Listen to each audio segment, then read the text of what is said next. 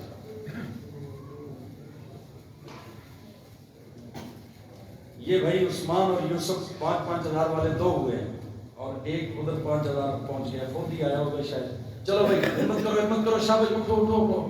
بڑے بڑے عام چہروں پہ میری نظر جا رہی ہے. شاباش شاباش شاباش. جلدی کرو جلدی.